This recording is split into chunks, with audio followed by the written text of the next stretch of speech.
Hello to all my learners present over here. Welcome to the channel. If you are a sociology learner and want to learn sociology, then now you have came at right platform. I am a sociology educator, university gold medalist, many times net qualified also. I will teach you sociology in a very easy and interesting way. So let's get started. अगर आप समाजशास्त्र के विद्यार्थी हैं, समाजशास्त्र पढ़ना चाहते हैं तो आप बिल्कुल सही प्लेटफॉर्म पर आए हैं। मैं समाजशास्त्र की ही टीचर हूँ, यूनिवर्सिटी गोल्ड मेडलिस्ट हूँ और मेरा नेट भी काफ़ी बार क्वालिफाई है सोशोलॉजी में। तो मैं आपको समाजशास्त्र बहुत आसानी से पढ़ना सिखाऊंगी। आज के इस वीडियो लेक्चर में हम कानपुर यूनिवर्सिटी का जो रिसर्च मेथोडोलॉजी का पेपर सॉल्व कर रहे थे, मेथोडोलॉजी इन सोशल रिसर्च एमए सेमेस्टर 2 का पेपर सॉल्व कर रहे थे, जिसके कि हम 15 क्वेश्चंस को ऑलरेडी सॉल्व कर चुके थे। उसी की ही सीरीज़ में हम आज उसका दूसरा लेक्चर कवर करने वाले हैं। आज हम उसके कुछ क्वेश्चंस और सॉल्व करेंगे। तो चलिए शुरू करते हैं। फर्स्ट क्वेश्चन है, when a researcher tries to find out factors responsible for any problem then such research design is known as. जब शोधकर्ता किसी समस्या के लिए उत्तरदायी कारणों को जानने का प्रयास करता है, तब ऐसे शोध प्रारूप को कहा जाता है। तो जब कोई भी शोध करता है और वो शोध कोई कर रहा होता है, कोई भी रिसर्चर कहते हैं शोधकर्ता, वो कोई भी प्रॉब्लम लेता है, उसको वो जब उस पर शोध कर रहा होता है, उस पर स्टडी कर रहा होता है, तो उसके जब जो भी फैक्टर्स हैं या जो भी कारक उस प्रॉब्लम के लिए रिस्पॉन्सिबल है, उनको जानने की जब वो कोशिश करता है, प्रयास करता है, तो ऐसे रिसर्च को कहते हैं एक्सप्लोरेटरी रिसर्च, यानी कि अन्वेषणात्मक रिसर्च। यानी कि वो जो कारण है उनका अन्वेषण करता है, उन कारणों का पता लगाने का प्रयास करता है, तो उन रीजंस को वो एक्सप्लोर करता है। नेक्स्ट है, who suggested the worst hand method for the purpose of explanatory research design. किसने व्याख्यात्मक अनुसंधान प्ररचना के लिए वर्स्ट हैंड विधि का प्रयोग का सुझाव दिया। तो कहीं पे भी आपको वर्स्ट हैंड मेथड आता है तो बस आपको एक नाम लर्न करना है, max weber. Worst hand method के बारे में किसने बताया था? तो ये आपके एक फेमस सोशोलॉजिस्ट थे, मैक्स वेबर। इनका आपको लेक्चर भी चैनल पे मिल जाएगा। इनकी कुछ थ्योरीज उसमें कवर की गई है, तो वो भी आप देख सकते हैं अगर आपने नहीं देखा है तो। नेक्स्ट है, which of the following statement is most close to hypothesis. निम्नलिखित में से कौन सा कथन परिकल्पना के सबसे अधिक निकट है? जो परिकल्पना, मैंने आपको पहले भी कल हमने जब डिस्कस किया था हाइपोथेसिस को, हमने कुछ क्वेश्चन देखे थे हाइपोथेसिस के, तो मैंने आपको बताया था कि एक टेंटेटिव स्टेटमेंट होता है। तो इसका it is a tentative generalization the validity of which remains to be tested. ये एक अनुमानित सामान्यीकरण है जिसकी सत्यता की परीक्षा अभी बाकी है। हम एज्यूम कर लेते हैं किसी भी चीज़ को, वो हमारा एजम्पशन जो हमने एज्यूम कर लिया कि ये इसका कॉज हो सकता है, फिर उसको लोगों पे टेस्ट किया जाता है, लोगों से बात करके, एक क्वेश्चन आयर फिल करा के, या उनका इंटरव्यू करके, या केस स्टडी मेथड से, मेथड्स अलग अलग हो सकते हैं। फिर उनसे जब हम डेटा कलेक्ट करते हैं तब हम उस हाइपोथेसिस को, उसके बेसिस पे वो हाइपोथेसिस की टेस्टिंग होती है, तब एक फाइनल रिज़ल्ट हमें मिलता है। अगर 100% में से अगर 90%, 80% लोग उसके साथ जा रहे हैं तो वो हाइपोथेसिस जो है वो ट्रू होगी, अदरवाइज़ वो फॉल्स होगी। तो ये है आपकी हाइपोथेसिस। जो स्टेटमेंट सबसे क्लोज है वो यही है। ये एक टेंटेटिव जर्नलाइजेशन है जिसकी वैलिडिटी, यानी कि जिसकी वैधता की परीक्षा या उसकी सत्यता की परीक्षा अभी बाकी है। नेक्स्ट क्वेश्चन है, the 4 phases of research design were described bye. किसने अनुसंधान प्ररचना के 4 प्रमुख चरणों का उल्लेख किया है? तो इसका जो राइट आंसर होगा वो होगा ऑप्शन ए। सेल्टिस और जहोदा जो थे, इन्होंने रिसर्च डिज़ाइन के 4 phases बताए हैं। ये भी बहुत इंपॉर्टेंट थिंकर है, आप इनकी बुक्स वगैरह को भी लर्न कर सकते हैं। नेक्स्ट क्वेश्चन है, who is the author of foundation of behavioural research? Foundation of behavioural research पुस्तक के लेखक कौन है? इसका राइट आंसर है कर्लिंगर। ये कर्लिंगर की बुक है। राइट ऑप्शन होगा आपका ए। नेक्स्ट क्वेश्चन है, who is the author of the book research methods in social relations? Research methods in social relations पुस्तक के लेखक कौन है? इसका राइट आंसर है जहोदा और कुक। राइट ऑप्शन होगा बी।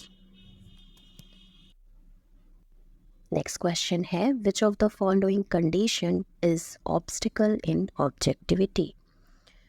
निम्नलिखित में से कौन सी दशा वस्तुनिष्ठता मार्ग में बाधक है? तो मैंने आपको कल ही बताया था कि ऑब्जेक्टिविटी रिसर्च में बहुत इम्पॉर्टेंट है, वो एक इम्पॉर्टेंट रोल प्ले करती है। जो भी रिसर्चर है उसे बायस नहीं होना चाहिए। तो ऑब्जेक्टिविटी जो है यानी कि वस्तुनिष्ठता जो है, ये बहुत ही आपका शोध का एक महत्वपूर्ण गुण होता है। तो इसमें आपसे पूछा है कि कौन सी कंडीशन जो है वो वस्तुनिष्ठता का जो मार्ग है यानी कि उसमें एक ऑब्स्टिकल यानी कि एक बाधा पैदा करती है। तो ऐसी कौन सी कंडीशन है? इसका राइट आंसर होगा complex nature of social phenomena. सामाजिक घटनाओं की जो प्रकृति होती है वो जटिल होती है, वही उसमें वस्तुनिष्ठता के मार्ग में सबसे बड़ा बाधक तत्व है। अगर हम इसमें और जो ऑप्शंस हैं उन्हें देखें तो शोधकर्ता का पर्याप्त प्रशिक्षण यानी कि प्रॉपर ट्रेनिंग अगर रिसर्चर को दी जाए तो वो ऑब्जेक्टिविटी में ऑब्स्टिकल नहीं होगा। अगर उसका बायस फ्री एटीट्यूड है तो वो भी नहीं होगा ऑब्स्टिकल। और नेक्स्ट है priority to use the random sampling. Random sampling अगर आप कर रहे हैं तो भी आपका जो है ऑब्स्टिकल नहीं होगा। बट जो सोशल प्रॉब्लम्स हैं या सोशल फिनोमेना जो होती हैं, सामाजिक घटनाएं होती हैं, वो बहुत जटिल तरह की होती है, कॉम्प्लेक्स होती हैं, तो ऑब्जेक्टिविटी में ऑब्स्टिकल बन सकती हैं। तो इसका राइट आंसर होगा सी। नेक्स्ट क्वेश्चन है, how many false idols are described by Francis Bacon? Francis Baker ने कितने प्रकार के असत्य प्रतिमानों का उल्लेख किया है? तो एक फ्रांसिस बेकन आपके एक थिंकर थे, उन्होंने कितने फॉल्स आइडल्स बताए हैं? इसका राइट ऑप्शन होगा ऑप्शन ए 4। नेक्स्ट क्वेश्चन है, who considered the prejudice of the respondent as the obstacle in obtaining objectivity? किसने सूचनादाताओं के पूर्वाग्रहों को वस्तुनिष्ठता के मार्ग में बाधक बताया है? जो भी अगर हम किसी भी चीज़ में प्रेजुडिस हो जाते हैं, हम अपने पहले से ही कुछ थॉट्स बना लें किसी के लिए, तो कहीं ना कहीं वो ऑब्जेक्टिविटी में बाधक होगा। या जो हम रिसर्च जब करते हैं तो उसमें अगर हम वस्तुनिष्ठता की बात करते हैं तो उसमें वो एक ऑब्स्टिकल या बाधक तत्व होगा। अगर हम किसी भी पूर्वाग्रह से ग्रसित हैं, प्रेजुडिस हो जा रहे हैं, तो ये स्टेटमेंट जो है ये किसने बोला है, ये बात कौन कह रहा है? तो इसका राइट आंसर होगा रॉल्फ पिडिंगटन। रॉल्फ पिडिंगटन इसका राइट आंसर है बी। नेक्स्ट क्वेश्चन है, which of the following is indirect primary source of data collection? निम्नलिखित में से किसने तथ्य संकलन निम्नलिखित में से किसने तथ्य संकलन का अप्रत्यक्ष प्राथमिक स्रोत?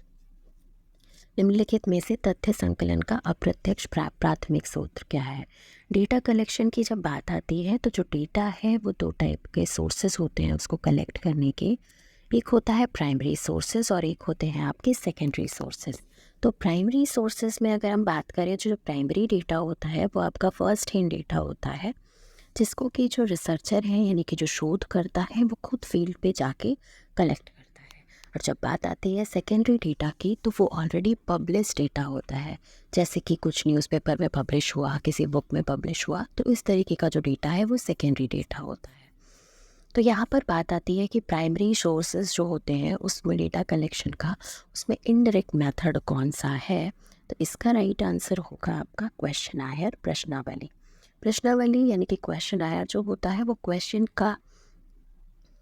की एक लिस्ट होती है जिसमें हम नंबर ऑफ क्वेश्चंस जो भी हम ऑब्जेक्टिवली के रिसर्च कर रहे होते हैं उसी से बेसिस हम कुछ क्वेश्चंस की एक लिस्ट बना लेते हैं, क्वेश्चंस को प्रिपेयर कर लेते हैं और फिर जो भी रिस्पोंडेंट होते हैं उन्हें सेंड कर दिया जाता है और जो रिस्पोंडेंट होते हैं वो फिल करके जो रिसर्चर होता है उसे दे देते हैं। ये जो क्वेश्चन आयर होती है ये बेसिकली आपके जो भी लोग लिटरेट हैं यानी कि जो पढ़े लिखे लोग हैं उनकी डेटा कलेक्शन में हेल्पफुल रहती है। और जो इलिटरेट होते हैं उनके लिए आपको इंटरव्यू शेड्यूल बनाना पड़ता है। उनसे आप खुद जाके पूछते हैं और जो क्वेश्चंस होते हैं वो खुद फिल करते हैं। ये डिफरेंस होता है क्वेश्चन आयर और शेड्यूल में। क्वेश्चन आयर जो होता है उसको जो भी रिस्पोंडेंट है वो फिल करते हैं। ऑन दी अदर हैंड जब इंटरव्यू शेड्यूल होता है उसे जो रिसर्चर होता है वो फिल करता है। नेक्स्ट क्वेश्चन है, which one of the following is not an example of personal document. निम्नलिखित में से कौन व्यक्तिगत प्रलेख का उदाहरण नहीं है। तो व्यक्तिगत प्रलेख की बात आती है तो डायरी आपका व्यक्तिगत प्रलेख है, पर्सनल डॉक्यूमेंट है। मेमोरीज यानी कि संस्मरण जो है, लाइफ हिस्ट्री, किसी की भी लाइफ हिस्ट्री, ये सब व्यक्तिगत प्रलेख में आते हैं। लेकिन मैन्युस्क्रिप्ट जो है यानी कि पांडुलिपियाँ जो हैं वो व्यक्तिगत प्रलेख नहीं है, वो सार्वजनिक प्रलेख में आएगा। तो इसका जो राइट आंसर होगा वो होगा डी। नेक्स्ट क्वेश्चन है, निम्नलिखित में से कौन सी एक प्रविधि तथ्य संकलन की द्वितीय स्रोत से संबंधित है। Which of the following technique is related to secondary source of data collection. अभी मैंने आपको बताया दो टाइप का डेटा होता है, प्राइमरी और सेकेंडरी। प्राइमरी डेटा जो है वो फर्स्ट हैंड डेटा है जिसको कि रिसर्चर खुद फील्ड पे जाके कलेक्ट करता है, खुद उसे कलेक्ट करता है।